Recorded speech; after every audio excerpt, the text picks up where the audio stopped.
She was standing in the tarmac in a white uniform.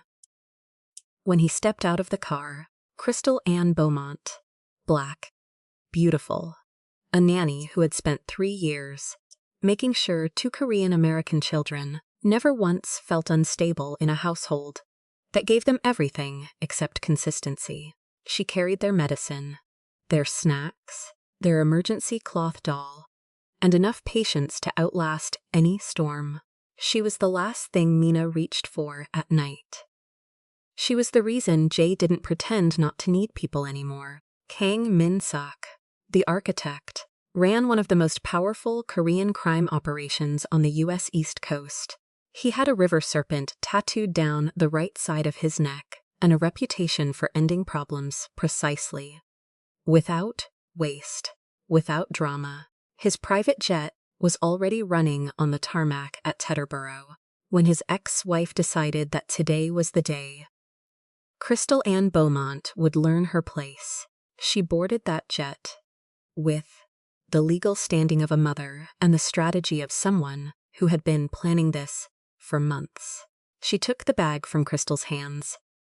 She looked her in the eye, and then she pushed her off the stairs in her white uniform, in front of the ground crew, the flight attendants, and 2 children who saw exactly what kind of person their mother had decided to be. That morning, Crystal walked down every step without breaking. She stood on the asphalt, and she did not let her face do anything, and across 30 meters of runway, the door of the armored car opened. He had already heard Mina crying. He already knew. And what happened next? What he said to his ex-wife, what she said back, and what the security cameras inside that jet had recorded without anyone knowing, would not only change everything about Crystal's position in that household, it would expose the one thing Yuri Han had been hiding under the language of motherhood all along. Before starting the story, comment down below where you are watching from and what time it is there. If stories of karma, love, and hidden truths move you, leave a like. Be sure to subscribe to the channel and click join to become a member and help our channel. The blanket was wrong. Not by any standard a reasonable person would use, but by Yuri Han's. And on the morning of the flight, that was the only standard that existed in the Kang household. Crystal had folded Mina's travel blanket into thirds and tucked it into the side pocket of the small pink carry-on. Yuri unfolded it, refolded it into quarters, placed it back without looking at Crystal once. The zipper was straining, she said, to no one. To the air. Crystal said nothing. She finished writing out Jay's medication schedule. The small white card she tucked into the left pocket of his gray hoodie. The one he always checked without being asked. She had done it every flight for 2 years. She did it now on autopilot, pressing the pen a little harder than usual. The Kang residence was moving in that particular pre-departure tempo. Staff crossing in the hallway. 2 black suitcases already loaded. The security detail communicating in low tones near the front entrance. Yuri had arrived 90 minutes before departure, which was 40 minutes before she was expected. She had walked through the main floor with the quiet authority of a woman reclaiming a room she had never entirely left. "This bag goes last," Yuri told a house assistant, indicating Crystal's staff travel case, after the children's things. It was already going last. It had always gone last. Crystal was standing there when the instruction was given. She went to Misna's room to check the carry-on one final time. Mina was sitting on the edge of the bed in her pink hoodie, clutching the cloth doll in both hands, watching the door with the focused expression she wore when she was trying not to feel anxious. "Is Miss Crystal coming?" "Miss Crystal is coming," Crystal said. Mina's grip on the doll loosened about 1 degree, not all the way, just enough. The private terminal at Teterboro sat across the Hudson from Manhattan, a clean, low building surrounded by flat asphalt and wind. The jet was already on the tarmac when they arrived. White fuselage, engines running, the cabin steps lowered. 3 members of Minsuk's security detail stood in a loose formation near the aircraft. Park Sung-jin was at the car, holding a tablet. Minsuk was still in the armored vehicle when Crystal helped Mina down from the SUV. She had the carry-on on one shoulder and the children's shared bag on the other. Jay jumped out on his own and stood next to her automatically, the way he always stood when they were somewhere new, slightly behind her left shoulder, scanning. Yuri stepped out of the car that had followed them. She walked ahead without waiting. At the foot of the steps, she stopped and turned. "You can leave the bags here," she said to Crystal. "The staff will bring them." "Mr. Kang asked me to board with the children.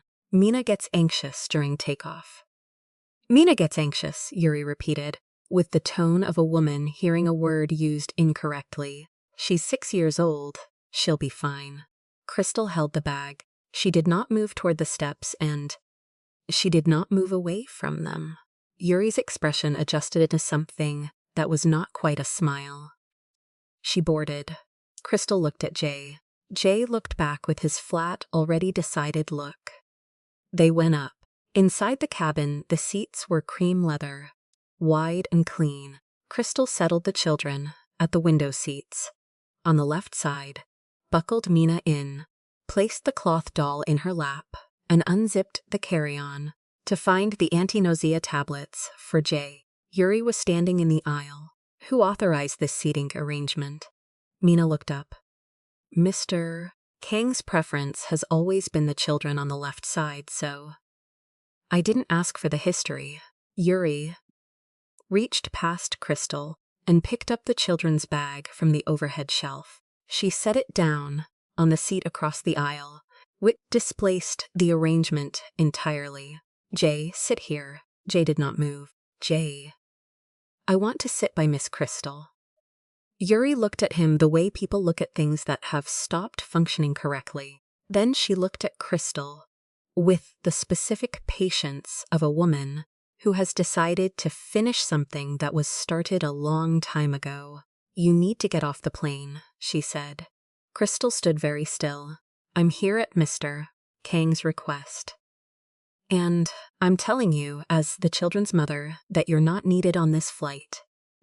She reached for the bag on Crystal's shoulder, not asking, reaching. Crystal stepped back. The bag stayed. Mina made a sound, not a word, just the beginning of one. The beginning of Crystal. Yuri's hand came out a second time. It found Crystal's upper arm. It pushed, not hard, not enough to knock her down. Enough to move her one step back toward the stairs. Enough for everyone in the cabin.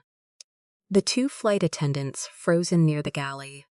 Sung-jin stepping in from the forward hatch, Jay rigid in his seat. Exactly what had happened.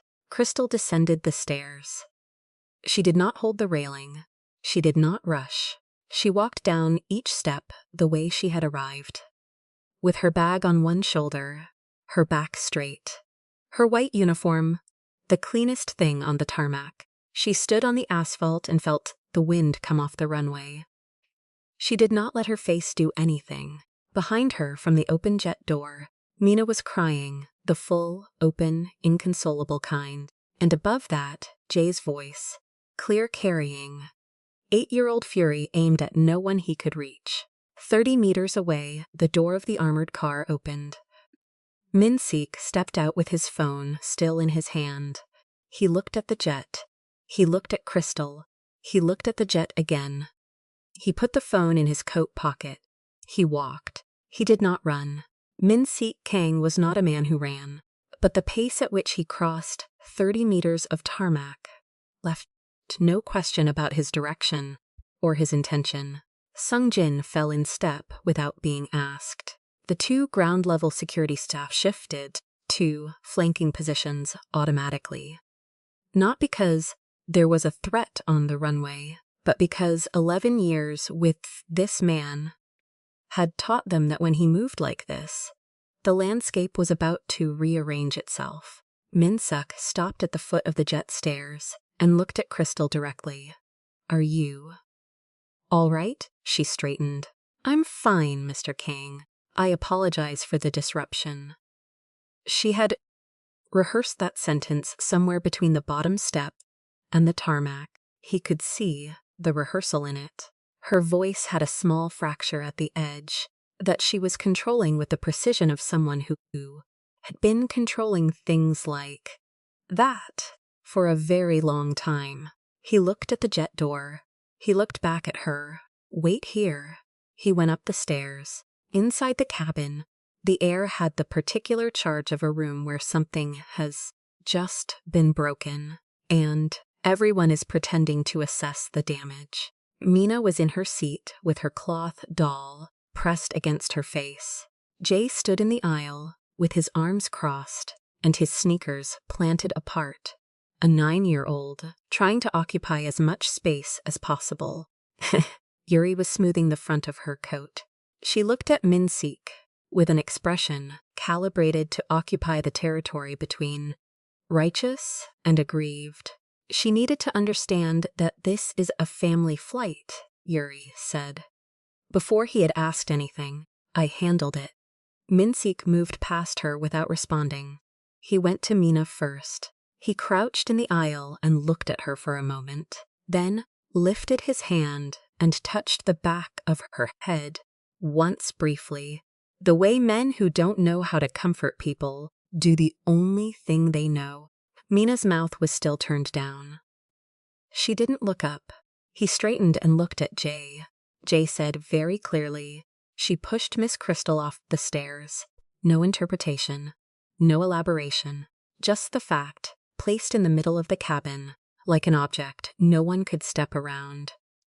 Minsuk turned to Yuri. "You pushed her." "I directed her off the aircraft." "There's a difference." "There isn't." He stepped back to the entry and said to Sung Jin, who was standing at the top of the stairs, "Her bag." One phrase. Sung Jin moved. Yuri's composure made its first visible crack. "What are you doing?" "Correcting something." He moved to the cockpit door and knocked once. The pilot appeared. "Cut the engines. We'll restart in 15 minutes. Minsuk." She kept her voice low and controlled, but the control was now visible. It had moved from instinct to effort. "This woman is an employee. She is here to do a job. You don't turn around a departure because an employee has her feelings hurt." He looked at her for a moment without speaking. The river serpent, a tattoo along the right side of his neck, moved slightly as his jaw shifted. "She didn't get her feelings hurt. She got pushed off my aircraft in front of my children." The engines dropped. The cabin went quieter. Through the windows, the ground crew exchanged glances. "She comes back aboard," he said. "You don't." Yuri had prepared for a negotiation. She was not prepared for a door closing. She tried the children first. "Jay, Mina. You don't want Mommy to go home by herself, do you?" Mina pressed the doll harder against her face. Jay said, "You made Miss Crystal cry." "She wasn't crying. She was going to." Yuri pivoted. She tried the household order argument. That she was the children's mother and had standing authority over their care environment. Minsuk said that her custody agreement covered her designated visitation schedule, not his staff decisions. She tried the optics argument. That removing her from the flight in front of the ground crew would be noted and discussed. He said she had already provided the ground crew with something worth discussing. She tried history, 14 months of divorce proceedings, 8 years of marriage before that. His mother's name. "I'll call her," Yuri said. "She'll want to hear about this." "Go ahead. I'll show her the footage from the cabin cameras when we land." She hadn't thought about the cameras. The slight pause before her next sentence confirmed it. Sung Jin appeared in the cabin doorway, holding her structured camel bag at arm's length, with the careful neutrality of a man depositing a biological sample.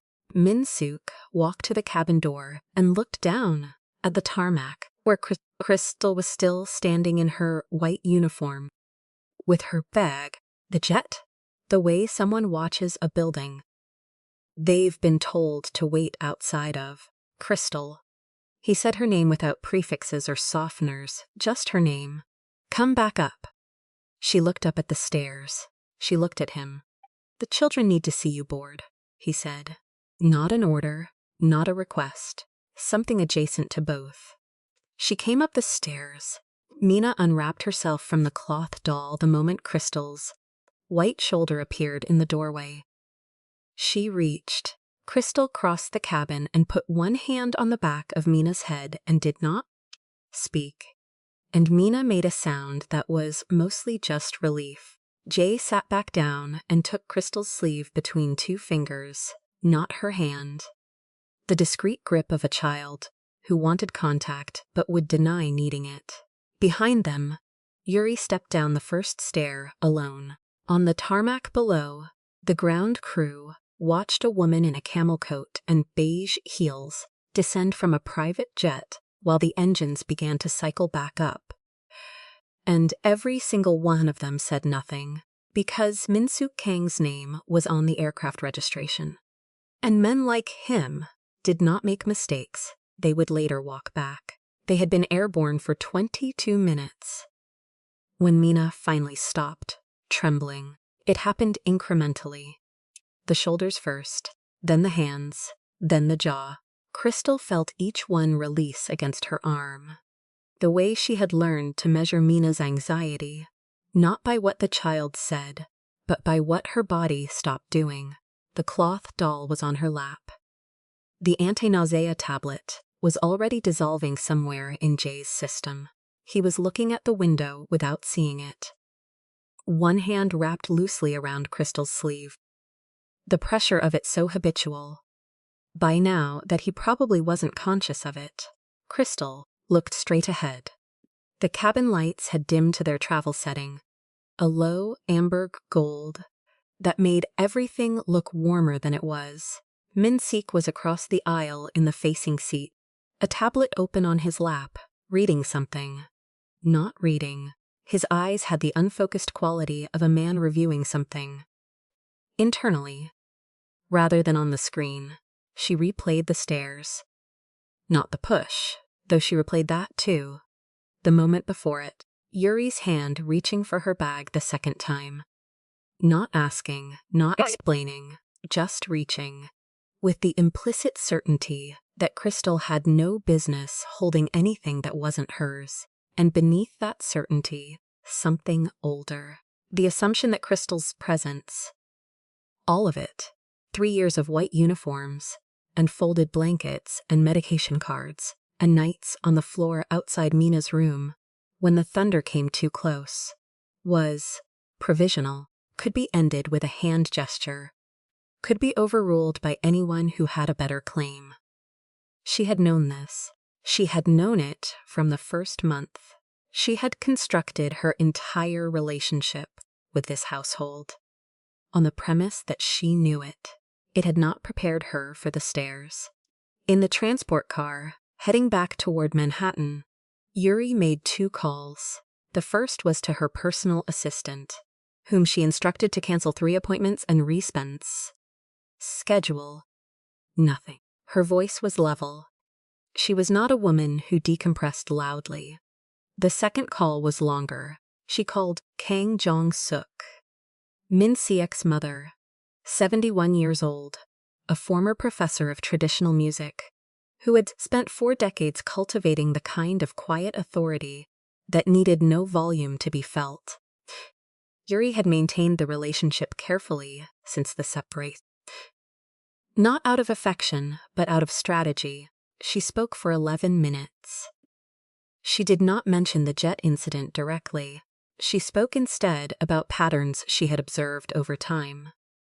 The children's increasing dependence on a domestic employee, the blurring of professional boundaries in the household, inappropriate emotional centrality. She used the phrase concerning attachment twice. She used the phrase, "The children deserve a stable maternal figure," once. Near the end, with the measured delivery of someone who had practiced it, Kang Minsuk listened. She said, "I'll speak with him." The call that reached Minsuk over the Pacific, technically still domestic airspace, somewhere over the long flat stretch of Ohio farmland below, came 17 minutes later. He moved to the forward section of the cabin to take it. Standing near the galley, with one hand resting against the bulkhead, Crystal could not hear the conversation. But she watched his back, the set of his shoulders. The moment, approximately 4 minutes in, when he turned slightly and his eyes found her by accident before moving away, he came back to his seat without looking at her again. He closed the tablet. He looked at the window. After 2 minutes, he said to the window, "My mother called." Crystal's hands were folded in her lap. Mina was asleep against her. I understand. She won't be the last person Yuri calls." "I know." A long pause. The jet noise filled the silence, the way white noise fills a room. Not erasing it, just making it bearable. "I'll show her something when we land," he said. Nothing more. What Crystal understood, sitting in that amber-lit cabin at 38,000 feet, with a sleeping 6-year-old on her shoulder, was the specific arithmetic of her position. She had no leverage except the quality of her care. She had no ally except the children, who had no legal standing, no vote, no ability to protect her from any of this. She had no history with the Kang family, no ties, no debt, no paper trail that would matter in a room full of people who had been connected since before she was born. She had 3 years. She had the right medicine in the right jacket pocket. She had a folded card in Jay's hoodie with his dosage schedule. She had the knowledge that Mina slept better when the doll was in her left hand, and the window blind was down to the 2nd notch. Not the first. None of it was documented.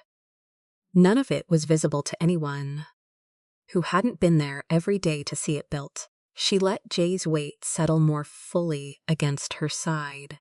He had fallen asleep somewhere over Pennsylvania, his grip on her sleeve loosening at last into full trust. The cloth doll had migrated from Mina's lap to the gap between them, as it always did when both children were out.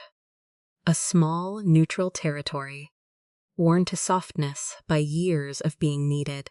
She did not calculate whether loving these children was a professional mistake.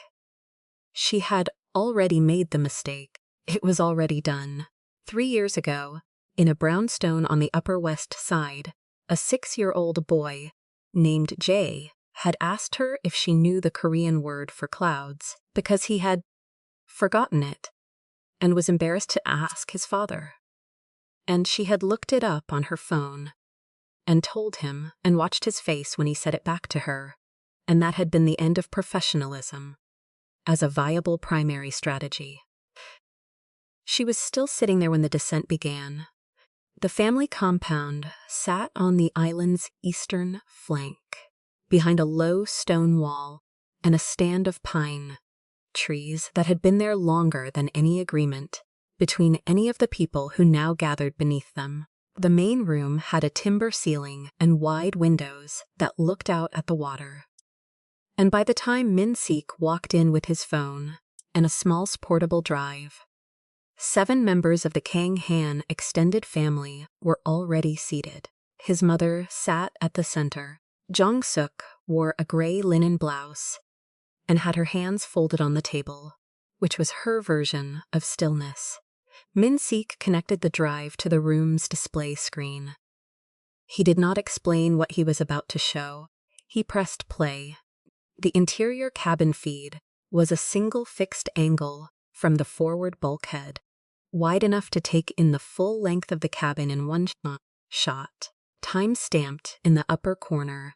The color was slightly washed out, the way internal surveillance always was, but the resolution was sufficient. The room watched Yuri take the backpack from Crystal's hands and throw it down the aisle. They watched it land and slide. They watched the push. Brief, deliberate, the hand. Finding Crystal's arm and moving her backward toward the stairs, with the calm efficiency of someone removing an obstacle. They watched Crystal go down, each step, without hurrying. They watched Mina reach from the window seat. One arm extended toward a doorway that was already empty. They watched Jay's face. No one in the compound room spoke. Then Minsuk picked up the remote and said, "There's a second clip." He advanced the timeline by 4 minutes and 40 seconds to the window before he had boarded. Before the ground crew had moved. Before anyone with authority had entered the frame. In this angle, slightly wider, Yuri was visible standing near the galley partition. Speaking to a woman Crystal had never been formally introduced to. A personal assistant Yuri kept for social appointments. Their voices were below the camera's audio threshold, but Yuri had leaned close, and the assistant's phone was visible in her hand, and what Yuri said next was captured clearly enough by the microphone pickup. Near the overhead console, "If the children cry long enough, once she's gone, he'll have to call me back into the house. That's the whole point." The room was silent in the complete way that rooms go silent when something has shifted from ambiguous to final. Jang-suk unfolded her hands and set them flat on the table. She did not look at Minsuk. She looked at the screen, where the timestamp now showed 10:47 a.m., and Yuri was still speaking to her assistant, animated and precise, explaining a plan that had required her own children's distress as a raw material. One of the uncles cleared his throat. Nobody took that as an opening. Minsuk turned off the screen. "Crystal Ann Beaumont stays," he said. "New contract, immediate effect. Increased salary, a security attachment for her personal movements, and full authority over the children's daily schedule, not as a substitute for their mother, as the professional who has earned every term." He looked at his mother. She was watching him. "Anyone who considers her presence inappropriate in my home is welcome to say so to me directly. We won't have that conversation twice." Jang-suk looked at the blank screen for another moment. Then she said, very quietly, she folded the blanket. It was not an explanation. It was a woman placing a fact on the table. The kind of fact that arrives too late to stop what has already happened, but refuses to go unrecorded. Sik left the room to call his legal team. Yuri Han left the island on the only available commercial shuttle, a small twin-engine prop that made 3 stops and smelled of marine fuel. She sat in the second row with her structured camel bag on her lap and her sunglasses on inside, which told the 3 other passengers everything they needed to know about the day she was having. The photograph that circulated 2 days later, shot from the arrival terminal at Teterboro by someone with a phone and no particular agenda, showed her crossing the main concourse alone, pulling her own bag on wheels, her heels clicking across the marble floor in the particular cadence of a woman who has decided that the only remaining asset is posture. It was not a vicious photograph. It was just accurate. The return flight was quieter in the way that flights are quiet after something definitive has happened.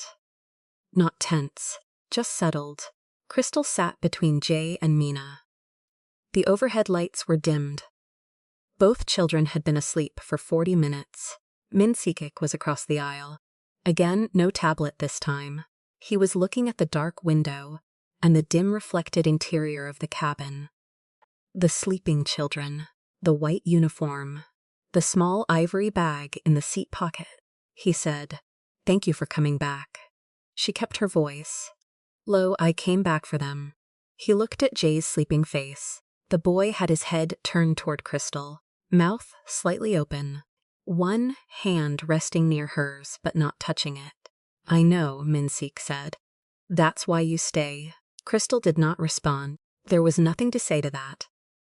Not because it was unwelcome, but because it was already true, and they both knew it, and the children were asleep.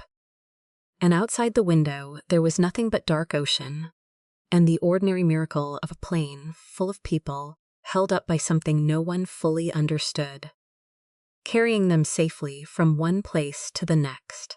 Mina's doll had slid between the seats again. Crystal picked it up and put it back in the small sleeping hand. Outside, the Atlantic passed beneath them, invisible and vast. If this story moved you, stop for a moment and reflect. Have you ever given years of invisible care to someone else's family, and had your worth measured not by what you did every day, but by what it cost to remove you? Have you ever watched a child choose you over someone with a legal claim, and understood in that moment exactly how much you were not allowed to say about it? Tell us your experiences and feelings in the comments. We read them all, and if you believe in stories about dignity, presence, and earned belonging, leave a like, be sure to subscribe to the channel, and click join to become a part of our community and help the channel.